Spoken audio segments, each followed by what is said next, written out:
আল্লাহর হাবিব 18ই জিলহজ গাদিরে খুমে মাওলার অভিষেকের দিবসে গাদিরে খুমের ভাষণে বললেন, হে মানব জাতি, আমি তোমাদের কাছে দুইটা ভারী জিনিস রেখে গেলাম।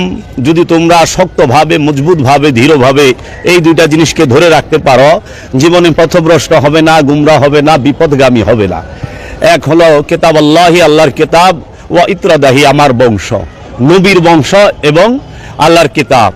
আল্লাহর কিতাব এবং নবীর বংশ, রসুলের বংশকে যদি কেউ শক্তভাবে ধরতে পারে, সে বিপদগামী হবে না, পথভ্রষ্ট হবে না। এবং আল্লাহ রাব্বুল আলামিনের হাবিব বললেন যে আমি তোমাদের কাছে কোনো কিছুই চাই না, শুধু আমার আহলে বাইতের মহব্বত ছাড়া। তোমরা শুধু আমার আহলে বাইতকে মহব্বত করবা, এইটুকুই তোমাদের কাছে আমার চাওয়া। তোমরা আহলে বাইতকে ভালোবাসো। কিন্তু হতভাগা মুসলমান জাতি, এই হতভাগা মুসলমানেরা আল্লাহর হাবিবের বংশকে শক্তভাবে ধরব, এইটা তো বাদই দিয়া দিছে। তারা কি করলো? আল্লাহর হাবিবের বংশকে শক্তভাবে দমন করলো, শক্তভাবে তারা তাদেরকে আঘাত করলো। আমরা বদলতে দেখলাম মা ফাতেমাতু জাহরা সাইয়্যিদাতুন নিসা সর্বপ্রথম মহানবীর ইন্তেকালের পরে 6 মাসের ভিতরে শাহাদাত বরণ করলেন। তারপরে দেখলাম মাওলা আলী আলাইহিস সালাতু ওয়াস সালাম কুফায় শাহাদাত বরণ করলেন 21 রমজানে। 18ই রমজানে তাকে আঘাত করা হইল, 21 রমজানে মাওলা আলী শাহাদাত বরণ করলেন। এবং আমরা দেখতে পাইলাম মাওলা হাসানকে শাহাদাত করা হইল বিষ প্রয়োগ করে। আমরা দেখতে পাইলাম কারবালায় মাওলা হুসাইনকে শাহাদাত করলো এই এজিদের দলে।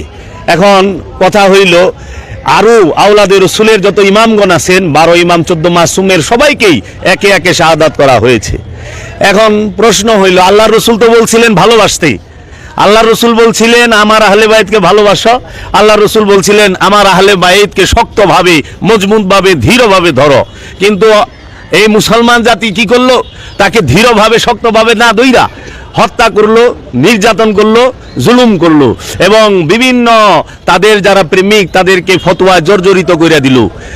কেউ যদি মাওলা আলীর শানে কথা বলে, মা ফাতেমার শানে কথা বলে, এই আহলে বাইতের সমানে কথা বলে, তাকে অপবাদ দেওয়া হয়।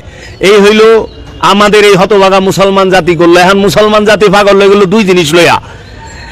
আরেকটা জাল হাদিস করিয়া দিল যে আল্লাহর রসুল বলছেন বিদায় হজের ভাষণে। আসলে বিদায় হজের খুতবা এক জিনিস, গাদিরে খুমের ভাষণ আরেক জিনিস। বিদায় হজের খুতবা হয় 9 জিলহজ, এই 10 জিলহজে হয় হজ, আর 18 জিলহজ গাদিরে খুম। এটা মক্কা থেকে অনেক দূরে, কাবাগর থেকে অনেক দূরে। 18 জিলহজের ভাষণটাকে গোপন করা হয়, যেটাকে গাদিরে খুম বলা হয়। এই গাদিরে খুম এইটার প্রকাশটা করলো না। এখন কি করে মুসলমান জাতি সেই আহলে বায়েতকে ভালো না বাইসা তারা দুইটা জিনিস ধরলো। এই উমাইয়া আব্বাসিয়া রাজবংশের চক্রান্তে বানানো হাদিস লাগাই দিল। আপনারা এক কাম করেন, কি